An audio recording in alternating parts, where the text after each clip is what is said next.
Resep kaya ala Abu Nawas. Dalam sebuah kehidupan, hampir semua kebutuhan kita membutuhkan biaya.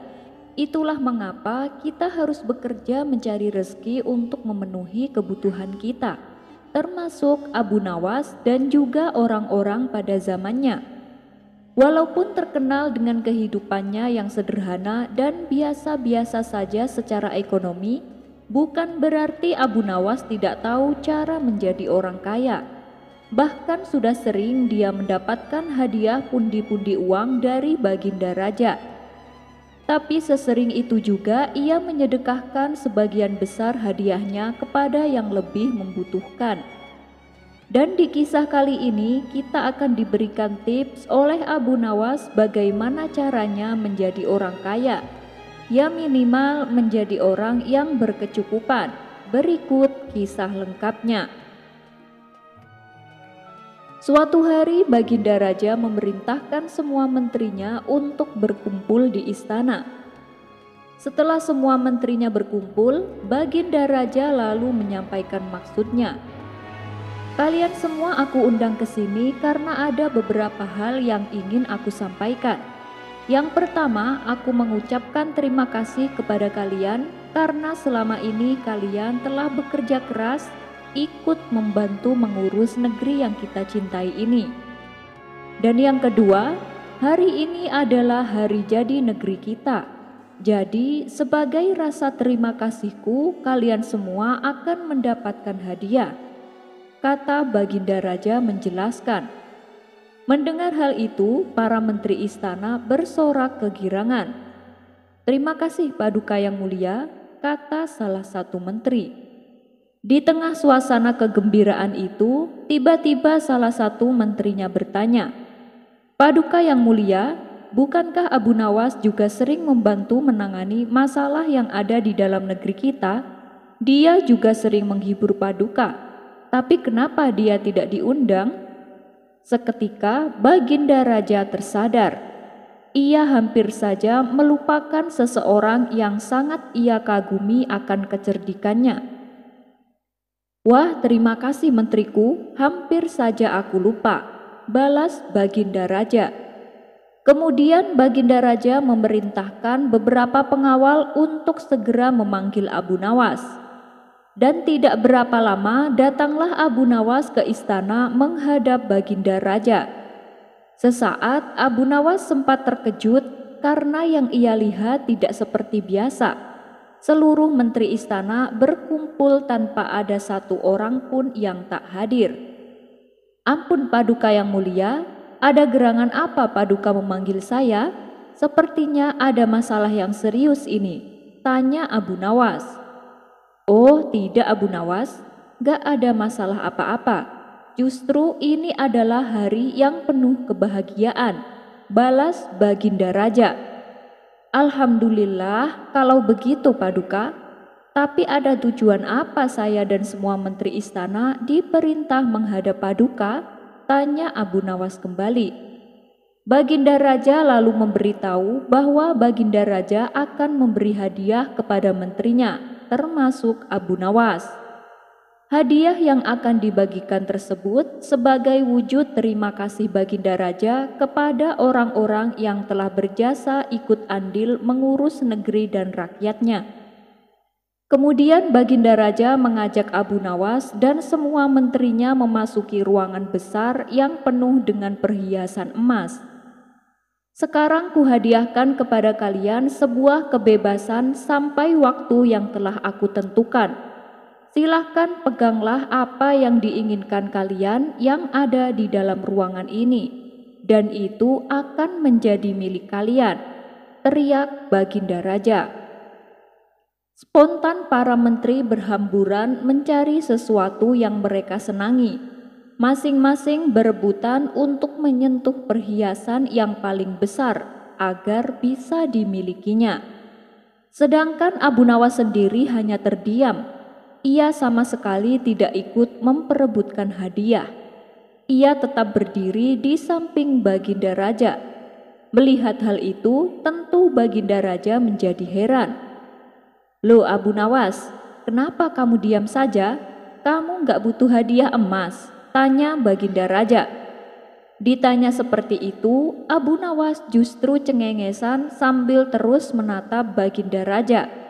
Dan tanpa diduga, dari belakang Abu Nawas memeluk Baginda Raja sangat erat. Abu Nawas, apa-apaan ini? Apa yang kamu lakukan? Teriak Baginda Raja kesakitan. Baginda Raja berusaha berontak, namun Abu Nawas semakin erat memeluknya, hingga Baginda Raja pun tak berdaya melakukan sesuatu. Abu Nawas, kamu sudah gila ya? Lepaskan aku, Abu Nawas, teriak Baginda Raja. Kali ini Baginda Raja berontak sekuat tenaga dan akhirnya membuat Abu Nawas terpental jatuh. Ketika Abu Nawas hendak berdiri dan beranjak, Baginda Raja mengumumkan bahwa waktu yang telah ditentukan telah habis.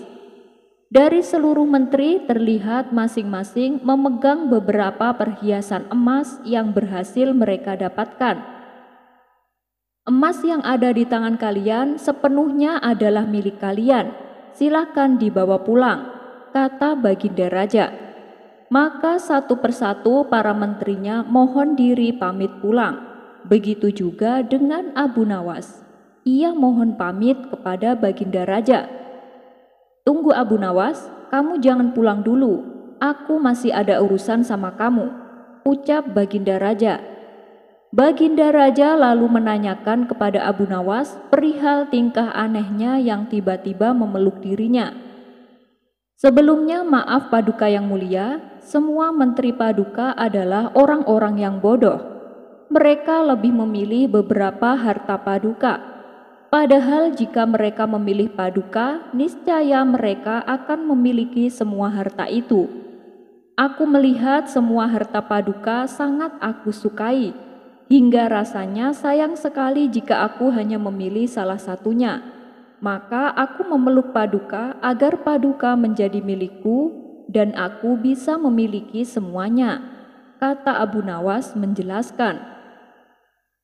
Maksudmu gimana Abu Nawas? Tanya Baginda Raja kebingungan. Begini Paduka yang mulia, kebanyakan manusia di dunia ini itu bodoh Paduka. Mereka lebih memilih harta dunia ketimbang pemilik sejatinya, yaitu Allah. Banyak manusia yang berlomba-lomba hanya untuk mendapatkan sebagian kecilnya saja. Padahal kalau mereka mau memilih dan memiliki Allah, niscaya bukan hanya semua yang ada di muka bumi ini yang akan menjadi miliknya, melainkan Allah pun menjadi miliknya. Dan jika Allah telah menjadi miliknya, semuanya akan ia dapatkan. Ya itulah alasan kenapa saya memeluk Paduka. Dengan begitu saya telah memiliki Paduka, jadi semua yang Paduka miliki kini menjadi milikku juga, termasuk istana dan harta seisinya, ujar Abu Nawas cengengesan. Kamu memang cerdik Abu Nawas, puji Baginda Raja. Maka sebagai hadiahnya kepada Abu Nawas, Baginda Raja mempersilahkan untuk memilih sendiri hadiah dan mempersilahkan Abu Nawas mengambil hadiah sebanyak yang ia inginkan. Akhirnya tanpa bersusah payah dan berebutan, Abu Nawas bisa mendapatkan hadiah emas yang lebih banyak daripada para menteri istana. Abu Nawas jadi konsultan terapi anak bandel. Ada satu profesi baru yang Abu Nawas tekuni saat ini, yaitu jasa konsulting dan terapi anak bandel. Tapi cara Abu Nawas ini beda dengan pada umumnya dan dijamin Anda pasti tertawa mendengarnya. Berikut kisah lengkapnya. Dikisahkan ada seorang ibu-ibu yang kewalahan menghadapi anak satu-satunya. Anaknya tersebut sangat bandel dan susah diatur. Tetangganya kemudian menyarankan supaya si anak dibawa ke tempat Abu Nawas untuk dididik agar menjadi anak yang baik.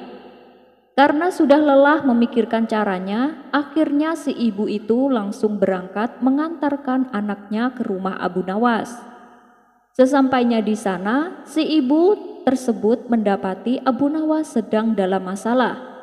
Pasalnya ia tengah dimarahi sang istri. Melihat hal itu, si ibu pun mengurungkan niatnya.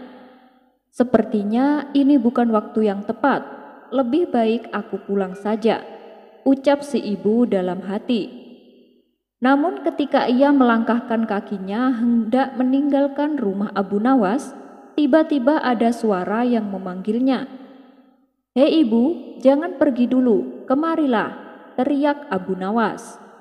Si ibu itu lalu menghampiri Abu Nawas. "Ibu ada perlu apa datang kemari?" tanya Abu Nawas.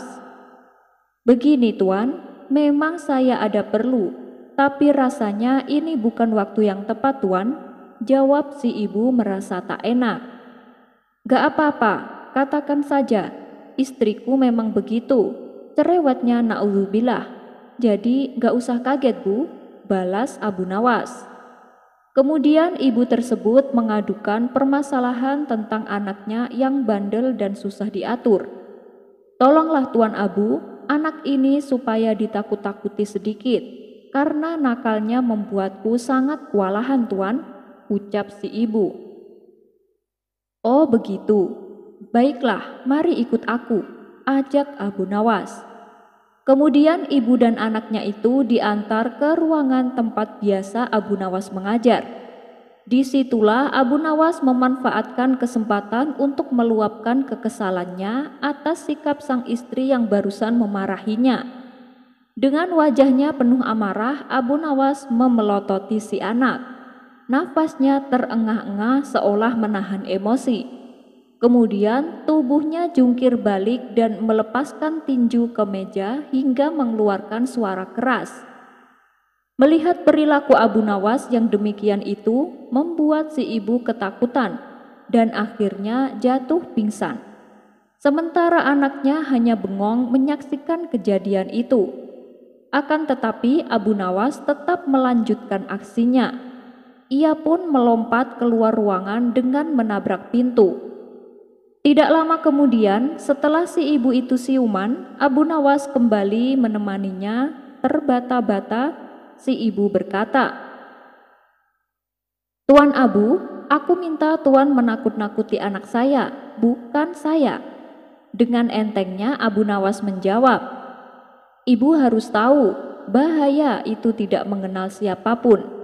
Ya seperti yang ibu lihat tadi. Bahkan aku juga telah menakut-nakuti diriku sendiri. Ketika bahaya mengancam, ia juga akan mengancam semua orang ibu," kata Abu Nawas menjelaskan. Akibat peristiwa itu, si ibu kapok mendatangi rumah Abu Nawas. Tapi alhamdulillah anaknya menjadi pendiam, tak lagi nakal menyusahkan ibunya. Ya mungkin karena trauma kali. Kisah selanjutnya. Di dalam ajaran agama Islam, Allah Subhanahu wa Ta'ala telah mewajibkan umat Islam untuk mengeluarkan zakat, yaitu sebagai haknya harta, yaitu dengan memberikan sebagian kecil hartanya kepada golongan yang berhak menerima dan bersifat untuk mensucikan harta. Dan ada satu kisah yang terkenal dari sahabat Nabi Muhammad SAW. Kisah ini juga dapat menjadi pembelajaran kita sebagai umat Islam untuk memahami dan juga mempraktekkan tentang kewajiban berzakat. Sa'labah bin Khatib namanya begitu terkenal dalam sejarah Islam. Hanya saja namanya tercatat sebagai seorang yang memiliki akhlak buruk. Seperti Qorun, Sa'labah menolak berzakat. Ia mengingkari janjinya terhadap Rasulullah SAW. Akhirnya Sa'labah binasa karena enggan membayar zakat. Pada awalnya Sa'labah adalah orang yang miskin. Saking miskinnya, ia hanya memiliki selembar baju. Ketika ia selesai sholat berjamaah, ia harus pulang karena ia harus bergantian pakaian dengan istrinya. Lama-kelamaan ia tak tahan dengan ujian kemiskinan tersebut. Ia memberanikan diri menghadap Rasulullah SAW, lalu meminta beliau untuk mendoakannya agar menjadi orang kaya. Pada awalnya Rasulullah menolak untuk mendoakannya. Sa'labah semakin menggila. Ia justru mendesak Rasulullah agar mendoakannya. Ia berjanji jika ia nanti mendapatkan harta berlimpah, ia akan menggunakan kekayaan tersebut untuk berjuang di jalan Allah Subhanahu wa Ta'ala. Rasulullah Shallallahu Alaihi Wasallam pun luluh. Dengan sepenuh hati, Rasulullah menengadahkan tangannya ke langit seraya berdoa agar Allah melimpahkan rezeki kepada Sa'labah. Selesai berdoa, Rasulullah Shallallahu Alaihi Wasallam memberi Sa'labah seekor kambing betina yang sedang bunting. Rasulullah meminta Sa'labah merawatnya dengan baik-baik. Dengan hati berbunga-bunga, Sa'labah menerimanya dan yakin akan menjadi orang kaya. Hari berganti hari, bulan berganti bulan. Sa'labah yang dulunya miskin berubah menjadi orang kaya yang terpandang. Ia memiliki kambing yang berjumlah ribuan. Pada setiap lembah dan bukit terdapat kambing milik Sa'labah. Perkembangan kambing Sa'labah bagaikan air bah yang sulit dibendung. Kandang-kandang milik Sa'labah selalu tidak muat menampung kambing-kambingnya. Ia pun selalu membangun kandang baru, meskipun akhirnya dalam waktu singkat kandang-kandang tersebut sudah penuh sesak oleh kambing-kambing miliknya. Keadaan itu membuat Sa'labah semakin sibuk. Ia yang dulunya aktif sholat 5 waktu berjamaah, akhirnya hanya datang ke masjid pada waktu zuhur dan asar saja. Dan ketika kambingnya bertambah semakin banyak, ia pun lupa. Ia sama sekali tidak pernah datang ke masjid untuk berjamaah. Jangankan sholat berjamaah, sholat sendiri pun akhirnya tak ia lakukan. Harta membuat Sa'labah lupa. Ia juga tak mau membayar zakat, infak, dan juga sedekah.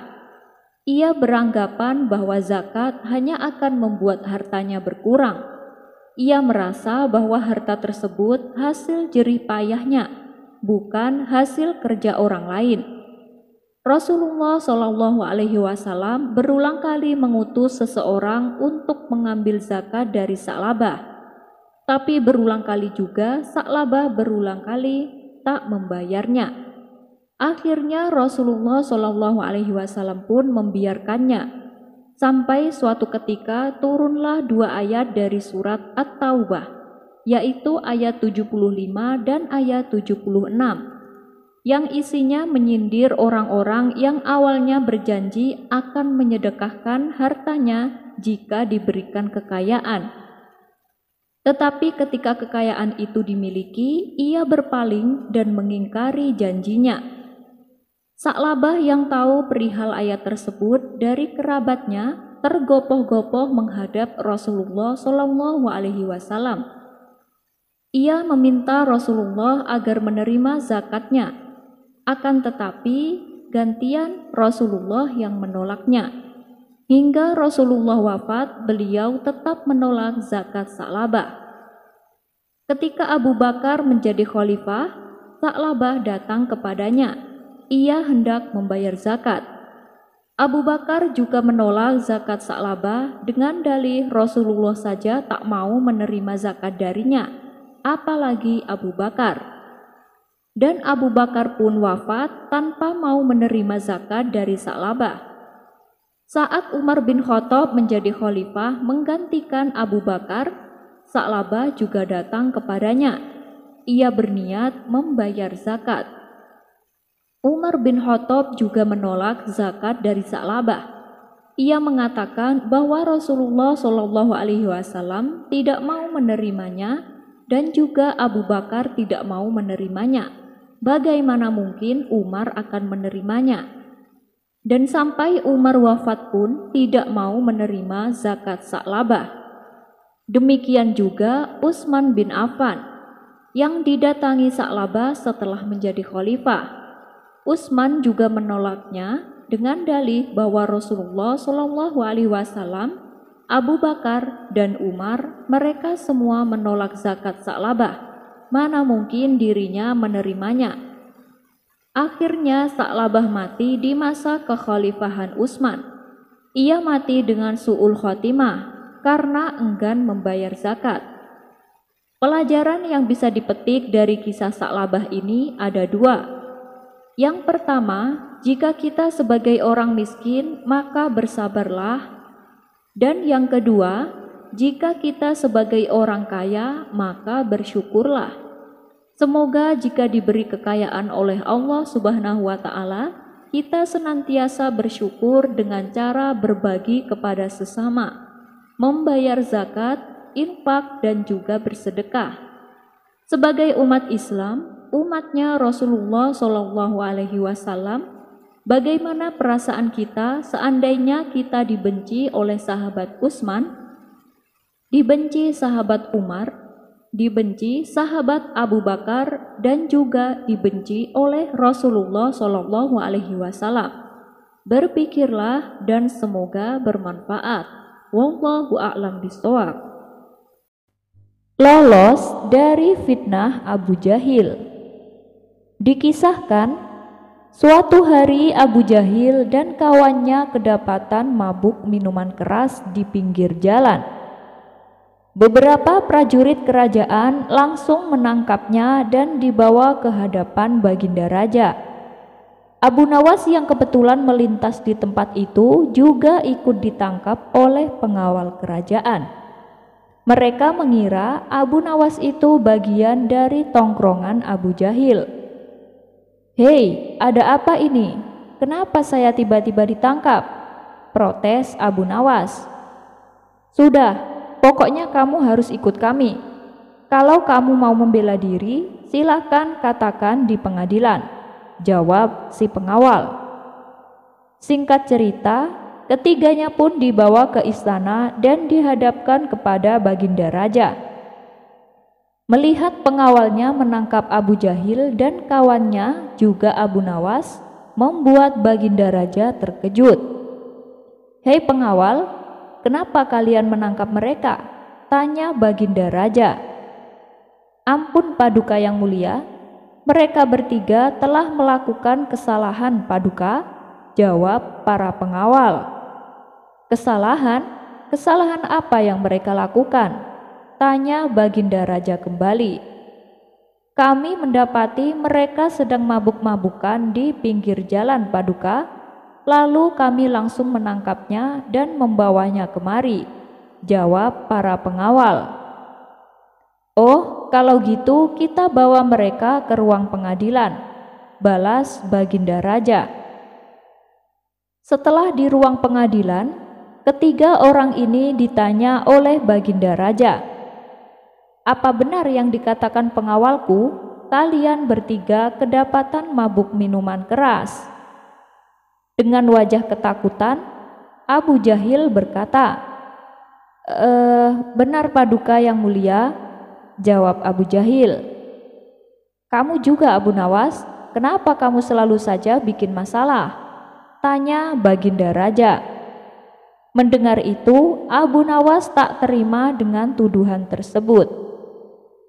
"Ampun Paduka yang mulia, Abu Jahil dan kawannya memang mabuk-mabukan, tapi saya tidak bersama mereka. Jadi waktu itu saya hanya kebetulan melintas di tempat itu Paduka, tapi saya malah ikut ditangkap," kata Abu Nawas membela diri. Untuk membuktikan ucapan Abu Nawas, Baginda Raja lalu mendekati mereka bertiga. Seketika Baginda Raja mencium bau aroma minuman keras dari mulut Abu Jahil dan kawannya. Sedangkan mulut Abu Nawas malah tercium bau jengkol. "Dari kalian bertiga, hanya Abu Nawaslah yang tidak bau minuman keras. Jadi Abu Nawas saya bebaskan," tutur Baginda Raja. Abu Jahil yang memang tak suka dengan Abu Nawas, tak ingin menyia-nyiakan kesempatan untuk memfitnah Abu Nawas. Ia ingin supaya Abu Nawas juga ikut dihukum serta bersamanya. "Paduka yang mulia, Abu Nawas memang tidak ikut minum, tapi dialah yang membelikan kami minuman keras Paduka," kata Abu Jahil. "Woi Abu Jahil, kamu jangan fitnah," teriak Abu Nawas emosi. "Kalau Paduka tidak percaya, tanya saja sama kawanku ini," timpal Abu Jahil sambil memberi kode kepada kawannya supaya mengiyakan ucapannya. "Benar Paduka yang mulia, Abu Nawas yang membelikan kami minuman keras," timpal kawan Abu Jahil. "Kalian berdua sekongkol untuk memfitnah aku ya?" bentak Abu Nawas bertambah emosi. Melihat perdebatan mereka bertiga, Baginda Raja pun melerainya. Sudah. Hei Abu Nawas, apa benar yang dikatakan Abu Jahil?" tanya Baginda Raja. "Demi Allah Paduka yang mulia, yang dikatakan Abu Jahil itu fitnah," jawab Abu Nawas. Mendengar pembelaan Abu Nawas tersebut, Baginda Raja percaya betul bahwa Abu Nawas memang tidak bersalah. Tapi untuk kali ini Baginda Raja berpura-pura tidak tahu. Beliau sengaja ingin menguji Abu Nawas. Bagaimana caranya ia bisa lolos dari hukuman yang akan ia hadapi. "Hei Abu Nawas, kamu itu gak bisa mengelak, karena mereka berdua telah bersaksi bahwa kamulah yang membelikan mereka minuman keras. Maka dari itu kamu juga harus ikut dihukum," kata Baginda Raja memutuskan. Mendengar keputusan tersebut, Abu Jahil girang bukan kepalang. "Rasain kamu Abu Nawas, kamu akan merasakan hukuman seperti kami," kata Abu Jahil dalam hati. Baginda Raja lalu memberikan hukuman masing-masing 50 cambukan di punggung. Sementara Abu Nawas hanya bisa pasrah atas hukuman yang akan ia terima. "Sebelum kalian bertiga dihukum, masing-masing dari kalian saya beri satu permintaan. Silahkan sebutkan permintaan kalian," ucap Baginda Raja. "Ampun Paduka yang mulia, saya minta punggung belakang saya diikat satu bantal," pinta kawan Abu Jahil. "Baik, saya turuti permintaanmu. Saya akan bawakan 3 bantal untuk kalian bertiga," balas Baginda Raja. Maka diikatlah satu bantal di punggungnya kawan Abu Jahil, dan hukuman pun mulai dilaksanakan. Karena saking kerasnya cambukan, baru 10 kali tali terlepas bersama bantalnya. Punggung kawan Abu Jahil menjadi sasaran cambukan selanjutnya. Ia pun berteriak kesakitan dan akhirnya pingsan setelah 50 kali cambukan. Kini giliran Abu Jahil yang akan mendapatkan hukuman. Sejenak Abu Jahil terdiam. "Aku akan minta 2 bantal sekaligus supaya Abu Nawas tidak kebagian," pikir Abu Jahil. "Ampun Paduka yang mulia, saya minta punggung saya diikat 2 bantal dan harus diikat dengan kencang Paduka," pinta Abu Jahil. Baginda Raja pun mengabulkannya. Ketika hukumannya mulai dilaksanakan, Abu Jahil merasa senang karena tubuhnya tidak kesakitan dan tidak mengalami luka-luka. Hingga sampai 50 cambukan selesai, kedua bantal tersebut masih terikat dengan kencang di punggungnya. Hukuman untuk Abu Jahil pun berakhir. Ia tersenyum puas karena tidak merasakan sakit sama sekali. Dan sekarang giliran Abu Nawas. Ia juga ditawari satu permintaan oleh Baginda Raja. "Apa permintaanmu Abu Nawas?" tanya Baginda Raja. Awalnya ia ingin meminta punggungnya diikat bantal, tapi ketiga bantal tersebut sudah robek dan rusak. Namun tiba-tiba terlintas di benaknya sebuah ide yang konyol. "Apapun permintaan saya, apakah Paduka akan mengabulkannya?" tanya Abu Nawas memastikan. "Tentu saja aku akan mengabulkannya, asalkan kamu jangan minta dibebaskan dari hukuman," jawab Baginda Raja. Tapi Paduka, gimana kalau ternyata Abu Jahil tidak setuju dengan permintaanku? Tanya Abu Nawas kembali. Hei Abu Nawas, aku yang berhak menentukan, bukan Abu Jahil, tegas Baginda Raja. Mendengar perkataan Abu Nawas, dengan nada meledek Abu Jahil berkata, terserah kamu Abu Nawas, untuk apa aku protes? Kata Abu Jahil sambil tertawa. Nah, kamu dengar sendiri kan Abu Nawas, Abu Jahil tidak keberatan dengan permintaanmu, kata Baginda Raja. Sekarang sebutkan apa permintaanmu, tanya Baginda Raja melanjutkan. Saya minta Abu Jahil diikat dengan kencang di punggung saya Paduka, pinta Abu Nawas. Mendengar itu Abu Jahil terkejut bukan main.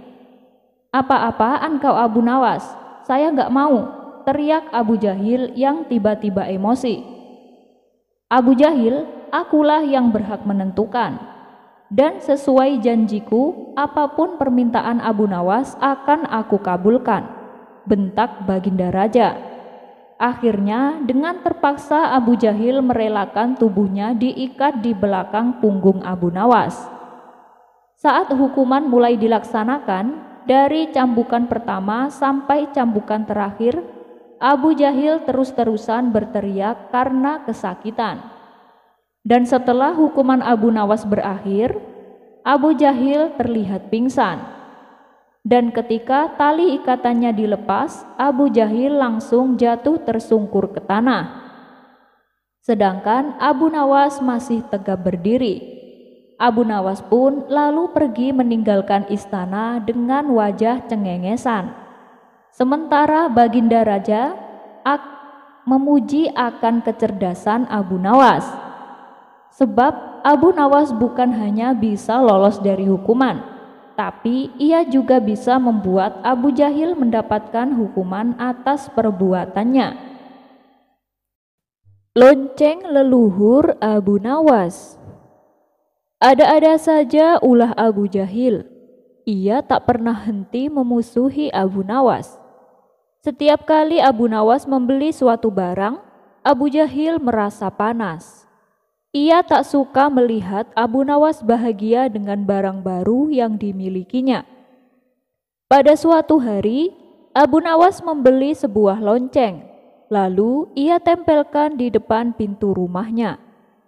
Dengan lonceng tersebut, bila ada orang yang hendak bertamu, tidak perlu lagi capek-capek mengetuk pintu. Cukup membunyikan lonceng yang menempel di pintu rumahnya. Melihat hal itu, hati Abu Jahil pun merasa panas. Sombong sekali Abu Nawas, beli lonceng saja pamer, gerutu Abu Jahil. Abu Nawas yang menangkap gelagat Abu Jahil malah sengaja menggodanya. Hei Abu Jahil, coba lihat, aku punya lonceng warisan leluhurku, teriak Abu Nawas. Mendengar teriakan Abu Nawas membuat Abu Jahil semakin panas. Dasar tukang pamer, balas Abu Jahil. Ia pun berlalu dari hadapan Abu Nawas.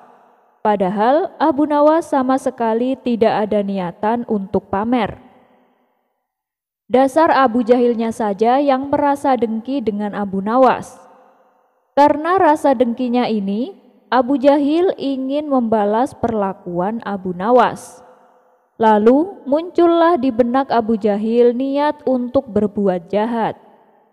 Akan kucuri lonceng Abu Nawas, lalu aku buang ke hutan, biar tahu rasa dia, pikir Abu Jahil.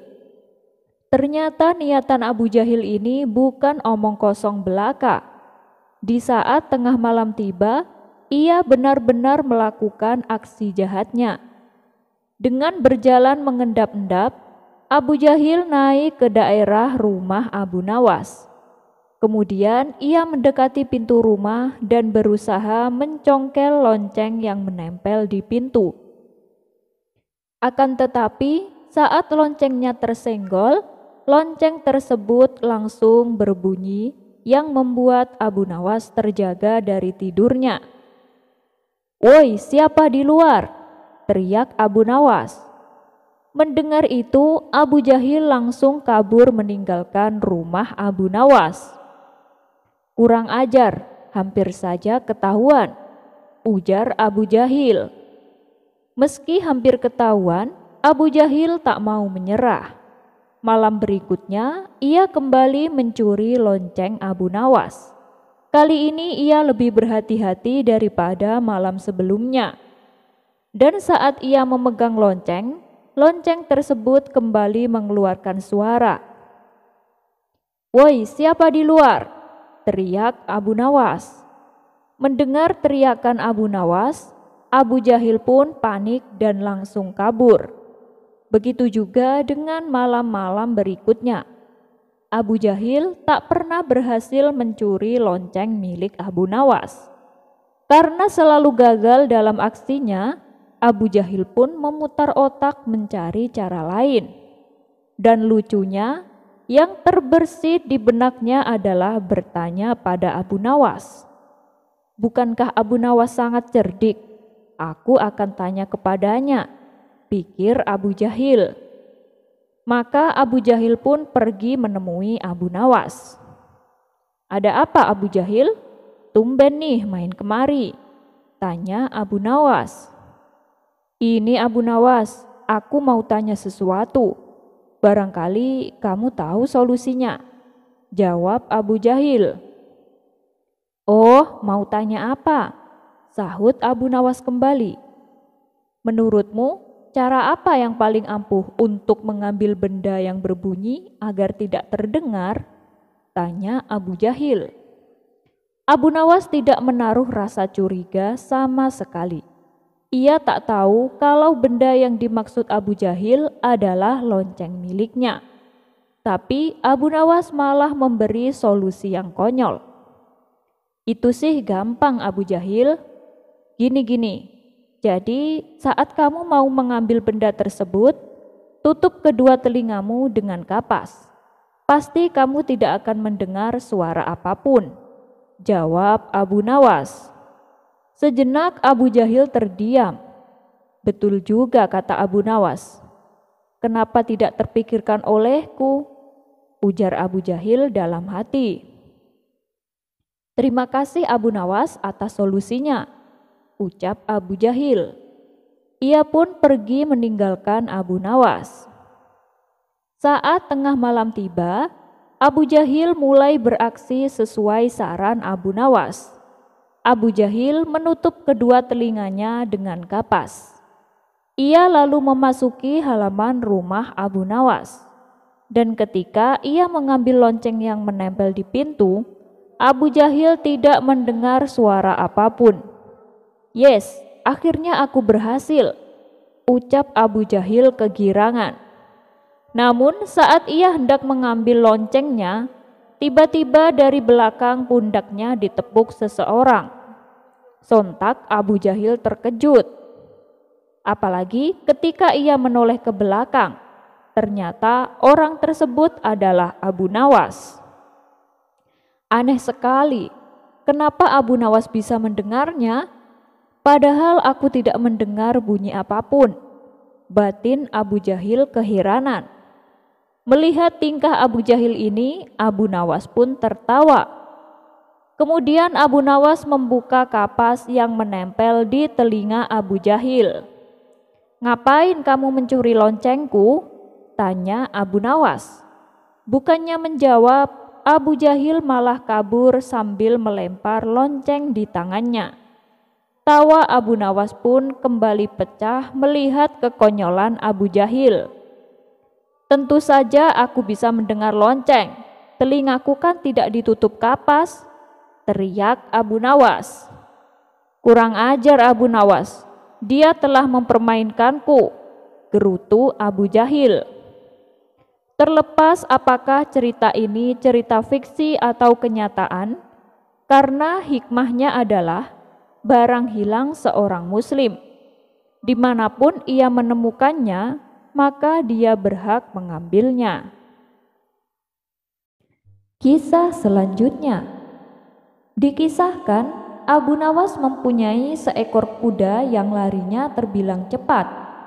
Setiap hari ia selalu menaiki kuda tersebut dan memamerkan kepada kawan-kawannya. "Wahai Abu Nawas, boleh kami mencobanya?" pinta mereka. "Tentu saja boleh, silahkan," balas Abu Nawas. Lalu mereka pun mencobanya secara bergantian. "Wah, kuda kamu hebat sekali Abu Nawas," puji kawan-kawannya. Tapi lama-kelamaan Abu Nawas mulai bosan dan berniat menjual kudanya. Sementara Tuan Hamid berniat menikahkan anak putrinya yang sudah menginjak dewasa. Tapi ia bingung, pemuda mana yang pantas jadi suami anaknya. Anak putrinya lalu memberitahu bahwa ada seorang pemuda yang jatuh hati kepadanya. "Kamu sendiri bagaimana? Apakah kamu juga suka sama dia?" tanya Tuan Hamid. "Iya ayah," jawab anaknya. Kemudian Tuan Hamid pergi ke rumah Abu Nawas untuk meminta pendapatnya. "Baiklah Tuan Hamid, besok suruh pemuda itu ke rumahku, biar aku tahu dia adalah pemuda yang baik atau bukan," tutur Abu Nawas. Selepas kepergian Tuan Hamid, datanglah seorang lelaki yang tak ia kenal. "Tuan Abu, aku dengar kau akan menjual kudamu. Benarkah kabar itu?" tanya lelaki tersebut. "Iya benar, kalau harganya cocok maka akan aku jual," jawab Abu Nawas. "Kalau begitu besok kawanku yang akan datang sendiri ke sini," balas si lelaki. Ia pun lantas pamit pergi meninggalkan Abu Nawas. Maka pada keesokan harinya, Abu Nawas duduk di depan rumah menanti seseorang yang akan datang. Pada hari itu berarti Abu Nawas punya dua janji untuk ketemuan. Yang pertama dengan seorang pemuda yang akan menikahi anak Tuan Hamid, dan yang kedua dengan seseorang yang akan membeli kudanya. Tidak lama kemudian, datanglah si pemuda yang hendak menikahi anak Tuan Hamid. Akan tetapi Abu Nawas mengira si pemuda adalah orang yang akan membeli kudanya. "Kamu beneran mau sama dia?" tanya Abu Nawas. "Iya Tuan, saya suka sama dia," jawab si pemuda. "Kamu pernah coba menaikinya?" tanya Abu Nawas. "Belum Tuan," kata si pemuda kaget. "Bagaimana kau tahu kau sayang dia, padahal nyobain aja belum?" ujar Abu Nawas. "Tidak akan kukasih sebelum kau mencobanya. Saya tidak mau kau menyesal," kata Abu Nawas melanjutkan. "Tapi Tuan, saya yakin sayalah yang pertama buat dia," sahut si pemuda. "Oh tidak, kamu bukan yang pertama. Saya saja sering mencobanya. Teman-teman saya juga sering mencobanya," timpal Abu Nawas. Si pemuda sontak terkejut mendengarnya. Ia lalu berkata kepada Abu Nawas, "Baiklah Tuan, saya sudah tidak mau sama anak Tuan Hamid." Abu Nawas tak kalah terkejutnya. "Hei anak muda, kita lagi ngomongin seekor kuda," balas Abu Nawas.